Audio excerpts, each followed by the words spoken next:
Bonjour à tous. As a country, we're making progress in the fight against COVID-19. But we have to remember that the situation remains very serious. We're not out of the woods yet. As we move into the summer, we'll have to keep adjusting our routines. Our cities will have to adjust and change, and our approach will have to be tailored to each community. That means the rules and public health recommendations you're asked to follow may be different depending on where you live, and that can be confusing. But right across the country, one thing will stay the same. Everyone has a responsibility to themselves and to the people around them. So keep practicing physical distancing. This is how we protect ourselves, protect our loved ones, and protect the most vulnerable. Moving forward with reopening must happen gradually and carefully. And the right safeguards must be in place, including testing and contact tracing. This is key to keeping us safe and keeping the situation under control. What reopening means for you and for your family will be different for everyone. Just take the realities facing small business owners. Some are ready to open their doors as soon as they get the green light that it's safe to do so. But for many more, getting back on their feet will be a challenge. And one of the biggest concerns is paying rent. That's why we created the Canada Emergency Commercial Rent Assistance Program.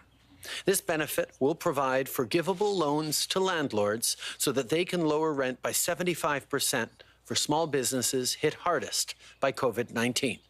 It will also be available to nonprofit and charitable organizations. As of 8 o'clock this morning, applications have now opened.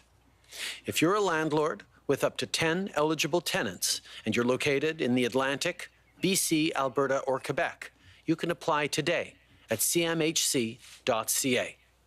For landlords in Manitoba, Saskatchewan, Ontario, and the territories who have up to 10 eligible tenants, tomorrow's your day to apply.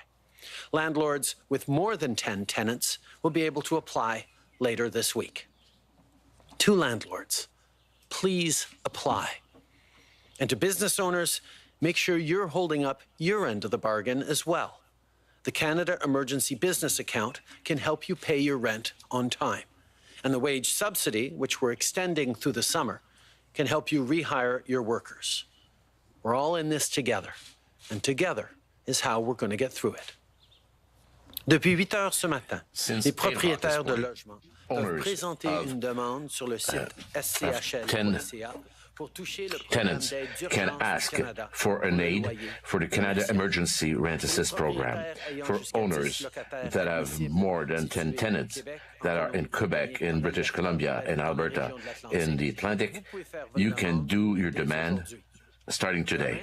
Tomorrow, it will be the turn of the owners in Manitoba, Saskatchewan, Ontario, and in the territories. And the owners that have more than 10 tenants can do their demand later this week. Whether it is help for your rent or for your salary, we've put together many programs for companies, for small business, and we're trying new ways to help them. Today, I can announce that we're opening a new phone line with the Canada Chamber of Commerce to help you in these difficult times. Owners of small businesses that are vulnerable, including charity organisms, will be able to have the help of an accountant or a financial advisor by calling the Service of Help to Resilience 1-866-989-1080. This initiative is aimed particularly to organizations that may not have access to some financial advisor. And to relieve pressure during the income tax season, we're pushing again the limit to produce certain declarations. Some who had to do a declaration for societies or fiducies in June, July, or August, you will now have up to September 1st to bring your tax reports. Every day, in every part of the country, hardworking Canadians build prosperity and growth in their communities. To come out of this crisis, our country needs workers, people like you, more than ever. Our government knows that. And we know that you deserve to be treated fairly on the job. This is something that I spoke with the leader of the NDP, Jagmeet Singh, about yesterday. Nobody should have to choose between taking a day off work due to illness or being able to pay their bills. Just like nobody should have to choose between staying home with COVID-19 symptoms or being able to afford rent or groceries. That's why the government will continue discussions with the provinces without delay on ensuring that as we enter the recovery phase of the pandemic, every worker in Canada who needs it has access to 10 days of paid sick leave a year.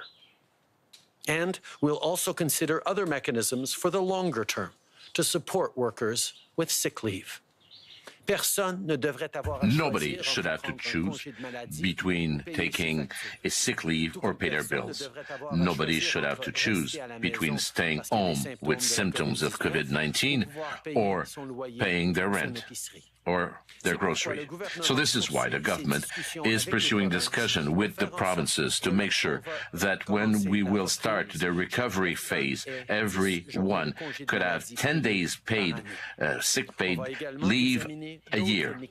We're also going to study other mechanisms to help workers that need some sick days. Later today, I will be back in Parliament as we continue moving forward with our plan to get Canadians the support they need. Whether you're an employer or an employee, we're working to make sure you can focus on what matters most. Getting back to work safely, adapting to new realities, and keeping yourself and others safe. You will drive our recovery, and as you do, we'll be in your corner every step of the way. Merci beaucoup. Thank you very much. Merci beaucoup, Monsieur le Premier ministre. On va commencer la Thank you période very de much, questions par le Mr. téléphone. Prime Minister. We're going to start with the question period. Thank you. Merci. First question, Christy Kirkup, The Globe and Mail. Line open. Good morning, Prime Minister. What is your explanation to Canadians today about why your wealthy political party is accepting taxpayer money during this crisis in the form of the wage subsidy? We know families across the country depend on the jobs that they do to pay groceries, pay for the rent. That's why we put in place a wage subsidy that is available to small businesses, large businesses, nonprofits, and charities to be able to support people who might otherwise be laid off. This is going to be an important part of the economy bouncing back, and that's what we're focused on. As a follow-up? When your government created the wage subsidy criteria, did you anticipate that political parties, including your own, would be among those applying for assistance? We knew from the very beginning that it was going to be important to ensure that people could keep their jobs, whether they work in the private sector, whether they work for nonprofits or charities, to be able to continue to support their families and to make sure that our economy can come roaring back as quickly as possible once we're through the crisis phase of this pandemic. That's what we ensured was in place right across the economy, and we encourage companies to take on that wage subsidy because it is the best way of keeping a link between workers and the job they do that will ensure that our economy comes back when this is all done. Thank you. Operator, next question. Thank you. Merci. Prochaine question, Raymond Fillon, Raymond TVA. Fillon from TVA. At you. Good morning, Mr. Prime Minister. Just to come back to what you announced, the discussions with provinces on paid sick leaves, can you explain to us how it will work and how much will it cost and who would pay for this? Obviously, this is a question, these are questions that are important, and we are discussing with provinces on this topic. We recognize that we are in a situation of crisis where companies, enterprises don't have much flexibility on a financial level. So we expect that during the crisis, it will be governments that will have to take a large part of the weight. But the reflection we must have for the long term is that when we will get out of the crisis, maybe it'll be important to make sure that all workers, whatever their job is, have access to some sick leave. And we will work with the companies to make sure of that. But for now, we're discussing with the provinces because it is a competence that we're sharing, obviously. So you see this starting at what time? It will start this summer, this autumn? What will be the subsidies? And what about also the wage subsidies that got with the parties like the Liberal Party, Conservative Party? How comfortable are you with that? That you've got millions before in the months before. For the first question, we are looking to a situation where in October or November, when people will start to have colds, when winter is coming and the flu season starts, we wouldn't want the people that are starting to have symptoms that could be COVID-19 be torn between the decision of working or hiding their symptoms, because if they stay at home, they'll lose their paycheck and won't be able to pay their groceries or their rent. So we know that in these situations, to make sure that in the months to come, when we get into the recovery, that we have this flexibility to ensure that those that have symptoms of COVID-19 can have the choice between staying home to not contaminate others of the disease. And on the second question, the wage subsidy is there to permit people to stay linked with their job, whether they work for a private company, for a non-profit organization, for a charity organization. It's important for the refugees that people can count on their jobs and they can continue this job and mostly come back on top when the economy will go back. So that's why the wage subsidy is available to enterprises, but also to non-profit organization or charity organization. Next question. Thank you. Merci. Prochaine question, Marie-Yves Astel, Le Devoir. Marie-Yves Astel from Le Devoir. Good morning, Mr. Trudeau. I'd like to go on this second topic on the wage subsidies that your party is getting, like majority of all the other parties. It's been very ill received by Canadians on the conservative side. They say that it makes no sense. And if the both candidates are elected, they'll say that they will review this. As chief of the Liberal Party, what do you think? Did you think that Canada Liberal Party should renounce to the wage subsidy? I recognize that during a leadership race like we have in the Conservative Party, various candidates will make various propositions, and I don't usually comment what is happening within another party. As far as the wage subsidy, it's there to help the workers, that the workers that are in a private industry, in non-profit, their families depends of these checks. And we know that if we're going to have a recovery, these people need to keep the link to their work so that we can get back to normal afterwards. And that's why we have the wage subsidies.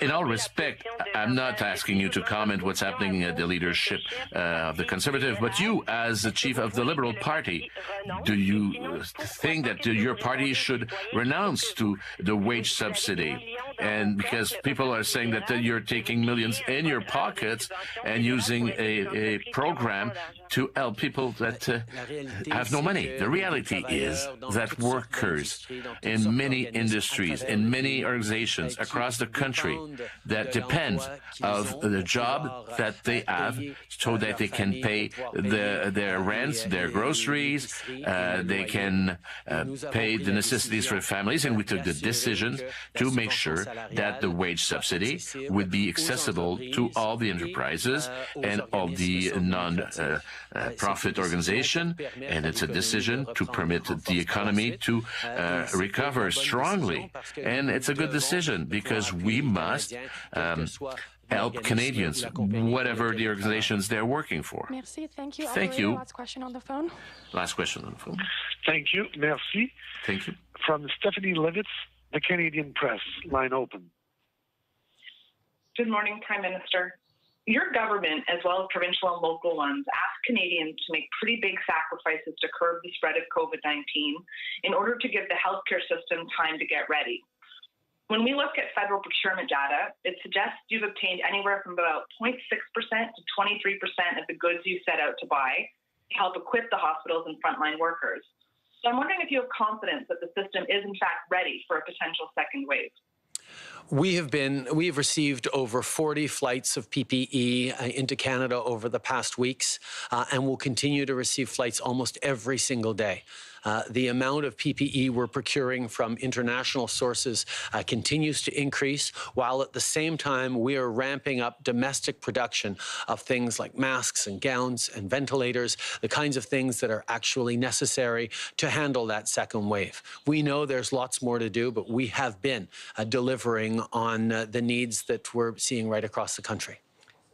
We know that the recovery depends to have the proper equipment to protect the workers in the first line, but also workers in many industries. So that's why we are continuing our efforts to receive and get all the PPE necessary. We received over 40 flights of personal protective equipment, and there's some flights coming every day almost.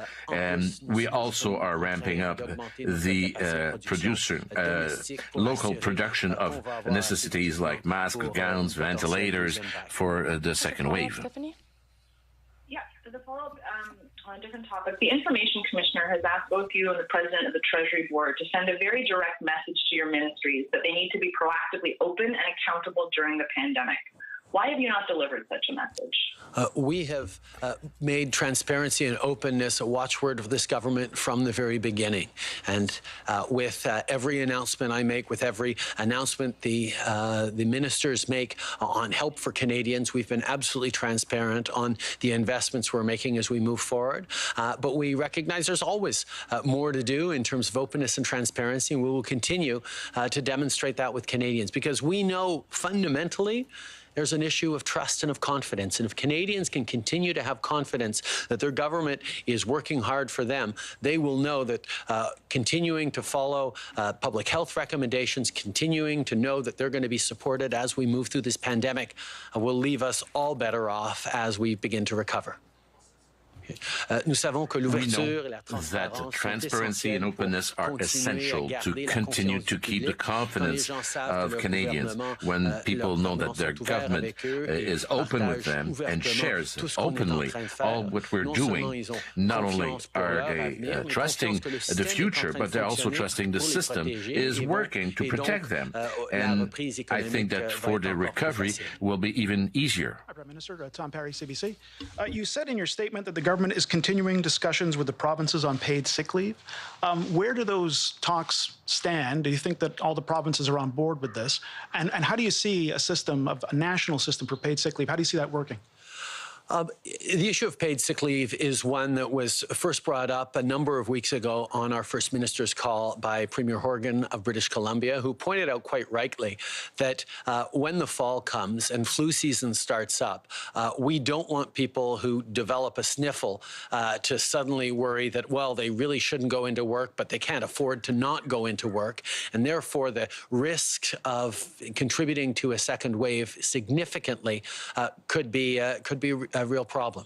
That's why a number of premiers have agreed that we do need to look at ways of encouraging people who begin to exhibit symptoms of COVID-19 to be able to stay home for a day or two, for the time necessary to be able to get themselves tested and possibly treated. These are things that will be essential in our recovery if we are to control the spread of COVID-19. The mechanisms are challenging, and that's why we have to work with the provinces. We've put forward a number of mechanisms to support people who've lost their job because of COVID-19, but the Canada Emergency Response Benefit is doled out in chunks of 4 weeks. And we recognize there is a need for a shorter period of time. So discussions with the provinces around paid sick leave, we're talking about 10 days over the course of the year, could be significant help. And that's what we've agreed to lead with the provinces. Okay. Il y a une couple de semaines, le Premier ministre Horgan Premier Horgan of BC highlighted how it would be important, especially in the fall, when the flu season will start again, that people that start to have symptoms of potential COVID-19 could stay home and don't feel obligated to go to work because they need money. So the idea to have some help for paid sick leave up to 10 days a year is something that we're working. Many provinces have shown interest for that. I think everybody understands it could be a problem if people feel forced to go to work even if they're sick. So it's a conversation that will be going on. Mechanisms are not obvious. It's difficult. We still have to establish how we're going to do it. Tracing, you were promising federal support for that last week. Is there any update on that? Have any other provinces taken you up on it? And how fast do you think we can get testing numbers up and contact tracing up? Well, one of the challenges we're seeing right now is the laboratory capacity is significant across the country to ramp up testing in a large way. We need to improve uptake. We need to ensure a reliable supply of swabs and reagents, which the federal government is delivering for on the provinces. These are things that are elements of the ramping up of testing and contact tracing. We've seen a number of provinces work very closely with us to be able to ramp up either their immediate testing capacity or else solidify their surge capacity, because even though the numbers may be under control in their regions right now, they recognize that if a second wave hits, they need to be able to respond extremely quickly, and that's what we're ensuring they'll be able to do. We know that the testing and contact tracing are essential for a reopening of the economy. So we're working with the provinces to ensure that we have the capacity, either from the laboratory, that we have the equipment, from all the equipment necessary to do these tests. And we know also that certain provinces that have actually the virus under control need a capacity of a quick response in case of a second wave of the virus, and that's what we're giving them. Prime Minister Janet Silver, Global News. I'm wondering how concerned you may be with regards to some of the mixed messages in terms of wearing masks, the virus itself, and with businesses reopening and rules relaxing somewhat, along with the warmer weather, especially when we see events or situations like we saw over the weekend with regards to Toronto at Trinity Bellwood Park. What are your thoughts? I think Canadians have demonstrated over these past 2 months just how serious we all are about ensuring that we slow the spread of COVID-19, that we get this virus under control. I think it is natural as we begin to see the economy reopening, for people to be a little confused about what it is they can do, what it is they can do, what it is they shouldn't do. And that's why we're really going to continue to impress upon people the importance of making smart decisions, of wearing a mask where physical distancing isn't possible, of ensuring that at all times you are keeping 2 meters apart from other people. There are going to need to be adjustments as we move forward. Various municipalities and cities might have to bring in different rules to help things happen. But ultimately, we all need to be in this together.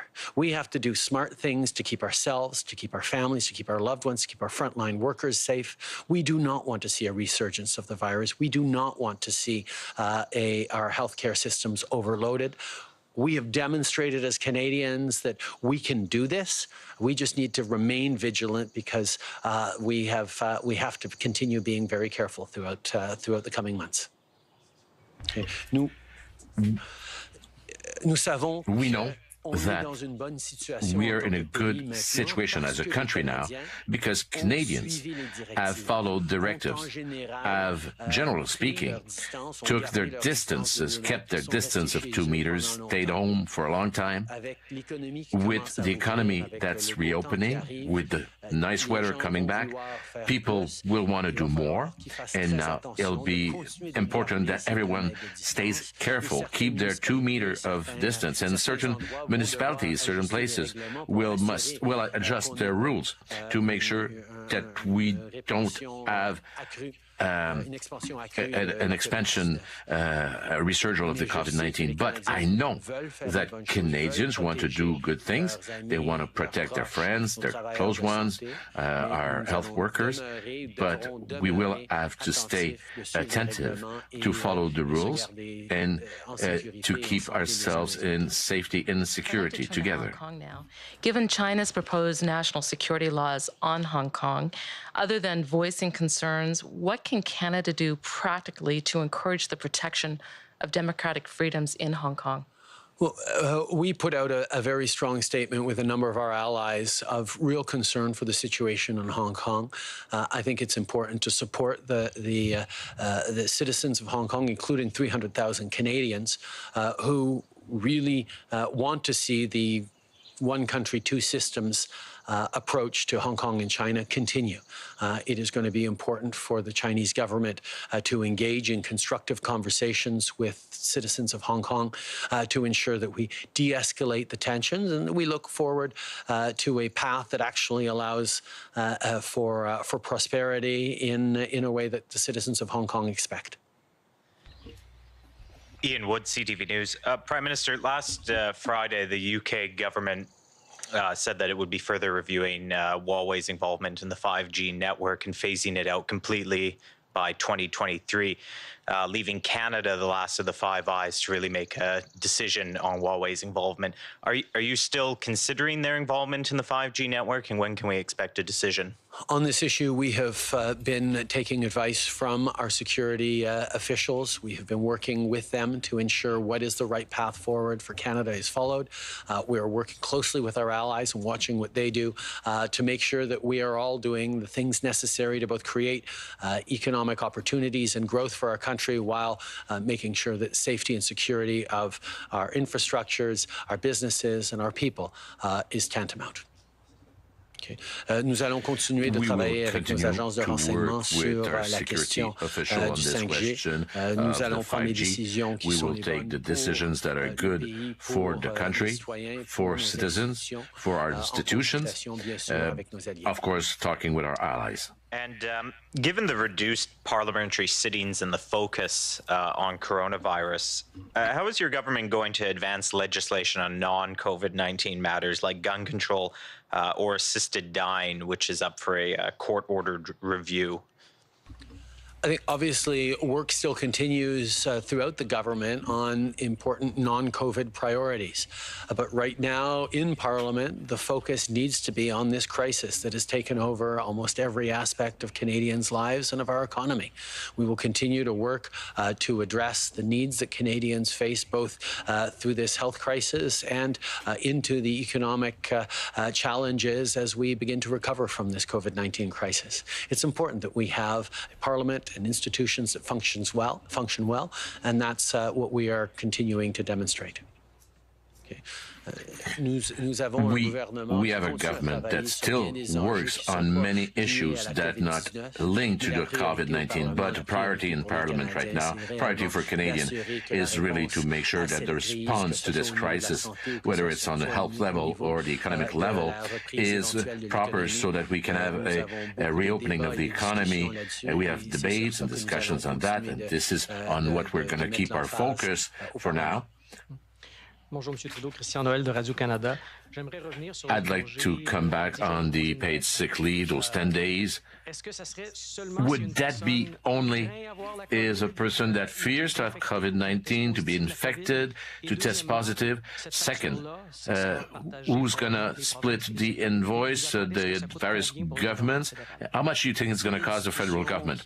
These are discussions that are going on with provinces right now, as we speak. But the concept is very simple. If somebody starts to have some symptoms of a flu, of a COVID-19, and doesn't know which one it is, they shouldn't have to feel the obligation to go to work, to support their families. We want to remove that vector of transmission that could bring a second wave. If some people who have a vulnerable jobs feel obliged to go to work if they have symptoms of COVID-19. So it's a challenge that's not only theoretical for a society that should take care of the most vulnerable. It's a challenge that is very concrete during the crisis of COVID-19. We don't want people to go to work if they're sick. To stop, we need to work with the province to put in place a system of paid sick leave. The final invoice and the details still have to be discussed, but the goal is very simple and very clear. We want people don't feel forced to go to work if they have symptoms of COVID-19. So if I understand, COVID-19, but if somebody is hurt, has an injury to a leg, doesn't apply. Second, the wage subsidy. Are you aware of the negative effect or connotation that it has through the population when they know that political parties is getting that subsidy? Well, there's some enterprises.